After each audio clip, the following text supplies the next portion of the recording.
ఈ యొక్క నూతన సంవత్సరంలో ఈ నూతన సంవత్సరంలో మనందరం మరి ఈ నూతన సంవత్సరం మొదటి వారంలోకి మనం రావడానికి దేవుడు కృప చూపించాడు.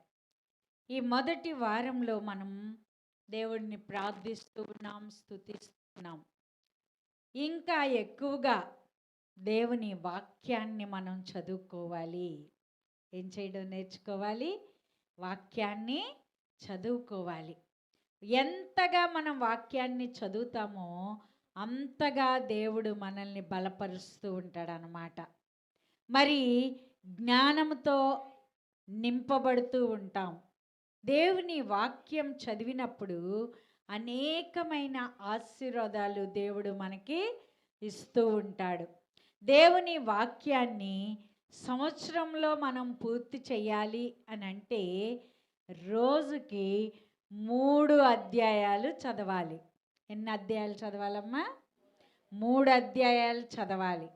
రోజుకు 3 అధ్యాయాలు చదివి ఆదివారం 5 అధ్యాయాలు చదవాలి. ఎన్ని చదవాలి?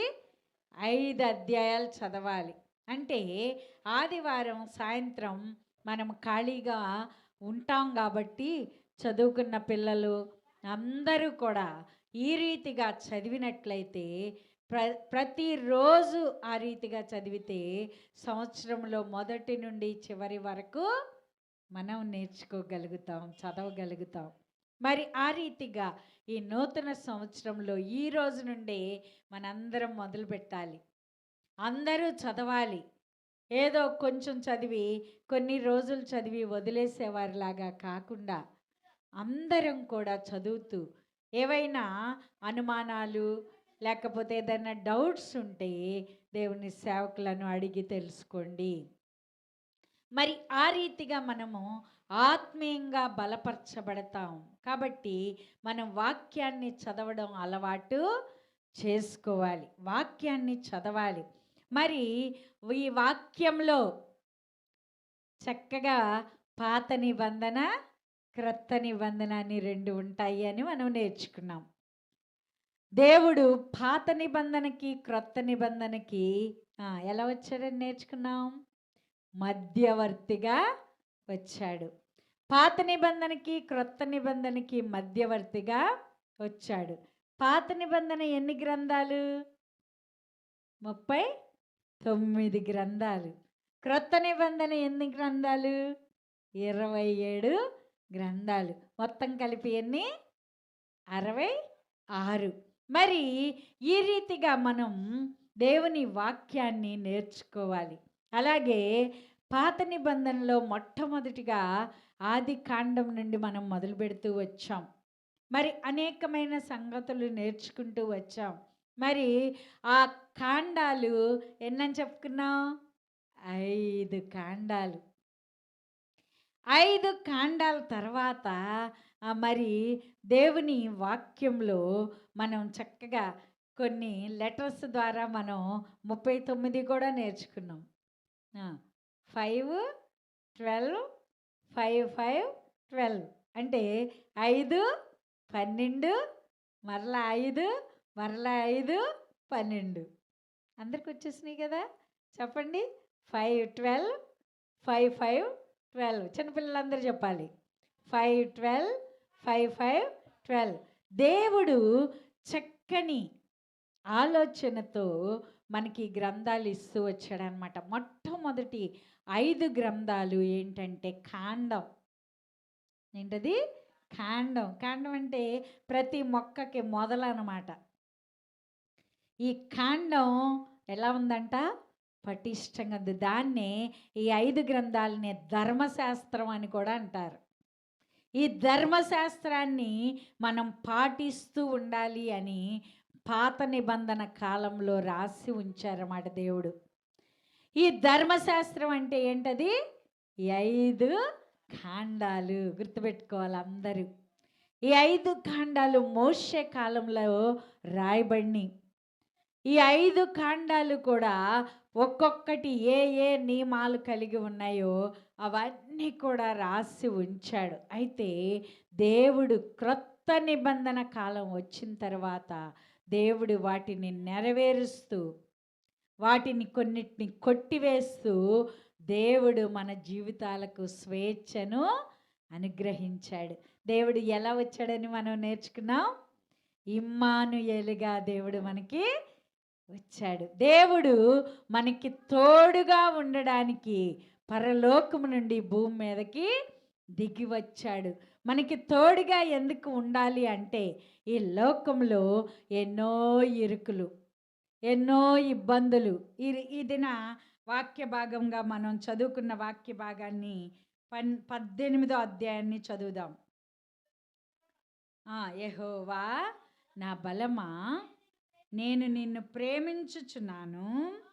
యెహోవా నా శైలము, నా కోట, నన్ను రక్షించువాడు, నా కేడము, నా రక్షణ శృంగము, నా ఉన్నత దుర్గము, నా దేవుడు, నేను ఆశ్రయించి ఉన్న నా దుర్గము.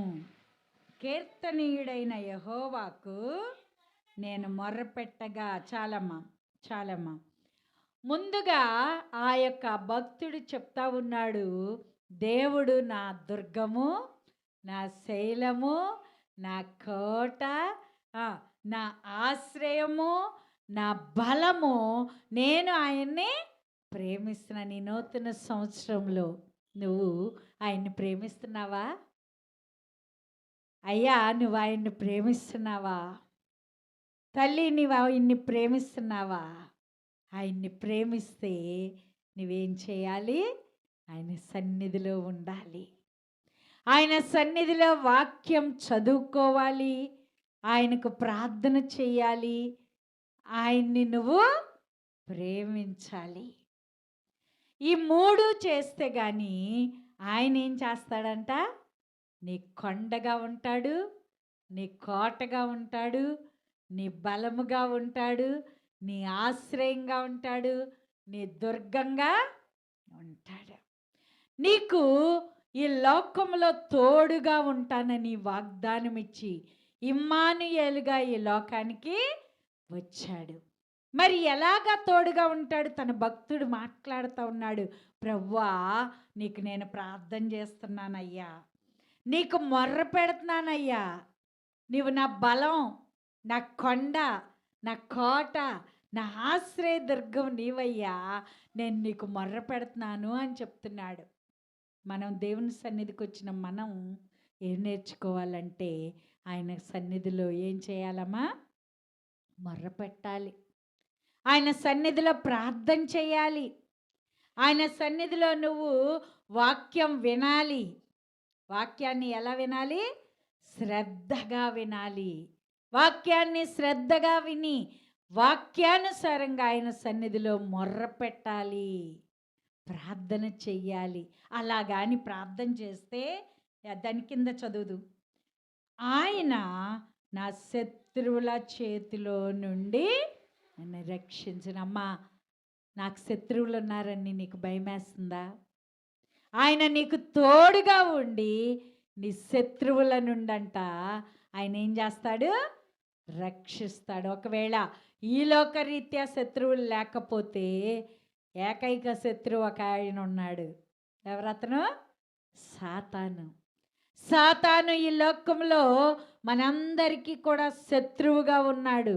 ఆ శత్రువుని జయించాలంటే నీకున్న బలం సరిపోదు, నీకున్న శక్తి సరిపోదు, నీకున్న జ్ఞానం సరిపోదు. చాలామంది అనుకుంటారు మేము చాలా బలంగా ఉన్నాం, మేము చాలా ఆరోగ్యంగా ఉన్నాం, మాకెవరి బలమో అక్కర్లేదు అనుకుంటారు. కానీ దేవుడు ఏమంటున్నాడు? ఆయన నీకు తోడుగా ఉంటే అప్పుడు ఆయన బలం నీ బలం సరిపోద్ది గనక సాతాన్ని ఏం చేయగలుగుతావు? జయించగలుగుతావు. ఆయన నీకు తోడుగా లేకపోతే నీ బలం పనికిరాదు. సాతాను నీకు ఏదో ఒక రకంగా నిన్నేం చేస్తాడమ్మా? కృంగతీస్తాడు, వేదనకు గురి చేస్తాడు, మనశ్శాంతి లేకుండా చేస్తాడు, నీ హృదయంలో దుఃఖాన్ని ఉంచుతాడు. నీకు శత్రువుగా ఆయన పని చేస్తాడు. మరి శత్రువుగా ఉండకుండా దేవుడు మనకి తోడుగా ఉండాలి అని అంటే నువ్వేం చేయాలి? దేవుని మందిరంలోనికి రావాలి. ఈ సంవత్సరం అంతట్లో 52 వారాలు ప్రభువా నీ మందిరంలో నేను ఉండాలయ్యా, నీవు నాకు తోడుగా ఉండయ్యా, నీవు నాకు సహాయం చెయ్యయ్యా. ఈ సంవత్సరం అంతటిలో నా శత్రువుకి శత్రువుగా నీవు ఉండయ్యా, నా బలంగా నీవు ఉండయ్యా అని మనం ప్రార్థన చెయ్యాలి. అంత మాత్రమే కాదు, ఇంకా దాని కింద ఏం చెప్తా ఉన్నాడంటే మరణ పాశములు చుట్టుకొని మనకి ఎలాంటి సమస్యలు ఎదురైనా మనం భయపడాల్సిన పని లేనే లేదు. కారణం ఏంటి? ఎవరు తోడుగా ఉన్నారు? దేవుడు తోడుగా ఉన్నాడు. ఈ 2025వ సంవత్సరంలో నీతో నాతో దేవుడు మాట్లాడుతూ ఉన్నాడు. ఏమనంటే దేవుడు మనకి తోడుగా ఉన్నాడు, దేవుడు మనకి తోడుగా ఉంటానని వాగ్దానం చేస్తూ ఉన్నాడు. అయితే నువ్వు చేయాల్సింది ఏంటంటే ఆయన సన్నిధిలో మొర్ర పెట్టాలి, ఆయన సన్నిధిలో ప్రార్థన చెయ్యాలి. ఆయన నీ మొర్ర వినేలాగున నీవు ఆయన్ని కోరుకోవాలి. ప్రభువా నా మొర్ర వినయ్యా, నీవు నాకు బలముగా ఉండు, నా కోటగా ఉండు, నా దుర్గముగా ఉండు, నాకు సహాయం చెయ్యి అని నువ్వు ఆయన సన్నిధిలో ప్రార్థన చెయ్యాలి. అలా చేస్తే ఆయన నీ తోడుగా ఉంటాడు, నీకు బలముగా ఉంటాడు, నీకు కోటగా ఉంటాడు, నీకు దుర్గముగా ఉంటాడు. ఆయన నీ రక్షణ శృంగముగా ఉంటాను అని వాగ్దానం చేస్తూ ఉన్నాడు. అందుకే ఆయన పరలోకము నుండి ఈ భూమి మీదకి ఎలాగ దిగి వచ్చాడంటమ్మా? ఎలాగ దిగి వచ్చాడు? ఇమ్మానుయేలుగా దిగి వచ్చాడు. ఇమ్మానుయేలు అంటే దేవుడు మనకి తోడు. దేవుడు మనతో ఉండగా ఎలాంటి సమస్య అంట? మరణ పాశములు. ఎలాంటి సమస్య అంటమ్మా? మరణ పాశములు. మరణము ఇంకా అటో ఇటో అని చెప్పుకునే పరిస్థితులు వచ్చినా కానీ మనం భయపడాల్సిన పని లేదు. ఎందుకంటే నువ్వు మొర్ర పెడితే ఆయన ఆలకిస్తానంటున్నాడు. నువ్వు మొర్ర పెడితే ఆయన ఆలకిస్తానని ఈ దినాన నీతో నాతో మాట్లాడుతూ ఉన్నాడు. మరి ఇంకా ఏమని చెప్తూ ఉన్నాడంటే భక్తిహీనులు వరద పొర్లు వలె మన మీద పడి ఎలాంటి భక్తిహీనులంటే ఒకవేళ దేవుని కలిగిన వారు కాకుండా బయట ఉన్నవారు, భక్తి లేని వారు, దేవుని యందు భయభక్తులు తెలియని వారు మన మీదకి వరదలాగా వచ్చినానంట, మనం ఆయన ఏం చేస్తాడంట? మనల్ని కాపాడుతాడు. ఇంకా ఏం చేస్తానంటున్నాడు?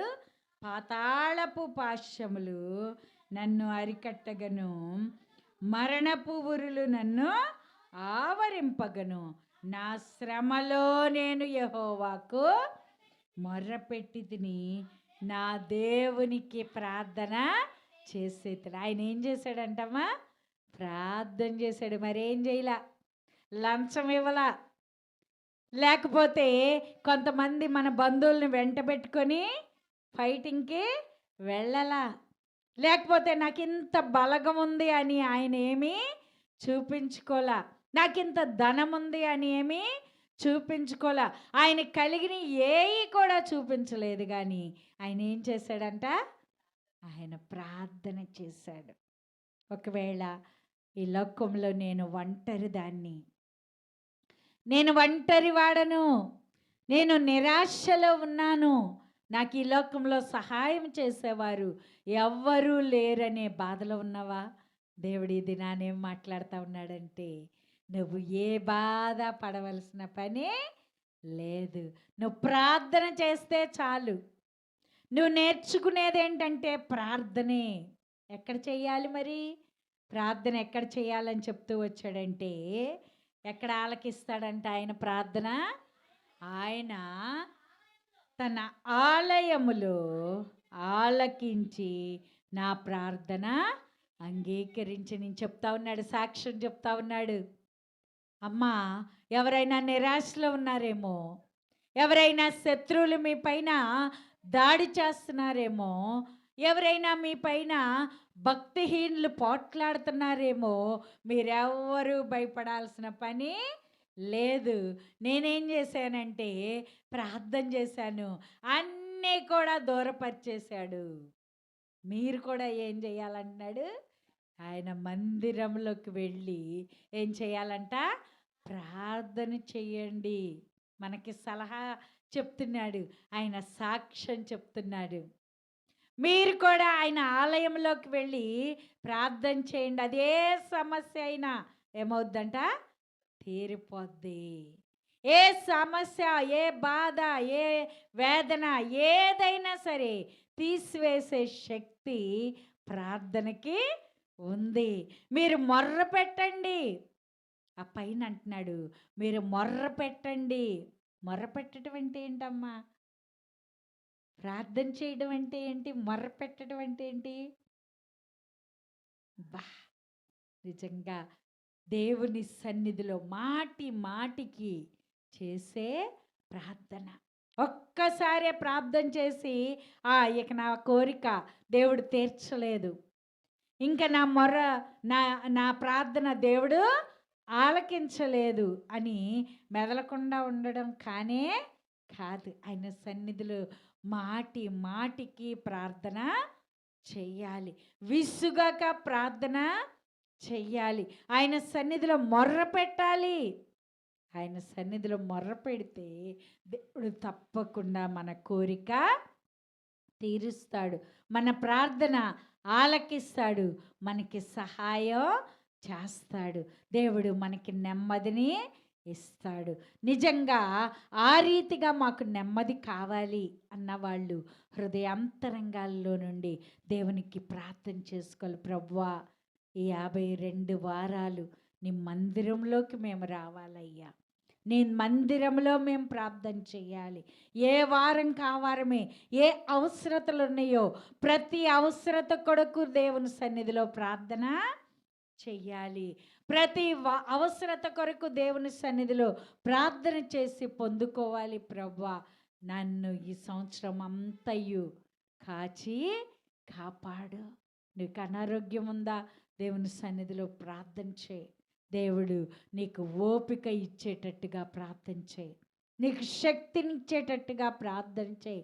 ఆయన శక్తి, ఆయన బలము, ఆయన ఆరోగ్యము సమస్తము ఇవ్వగల దేవుడు. మనం ఈ దినాన ఆయన సన్నిధిలో ప్రార్థన చేద్దాం. ప్రభువా, నీ మందిరంలో మొదటి వారంగా నన్ను ఉంచావు ప్రభువా, ఈ మొదటి వారంలో నీ సన్నిధిలో నేను ప్రార్థన చేస్తున్నాను, చివరి ఆదివారం వరకు నన్ను కాపాడు ప్రభువా అని ప్రతి ఒక్కరం ఆయన సన్నిధిలో ప్రార్థన చేద్దాం.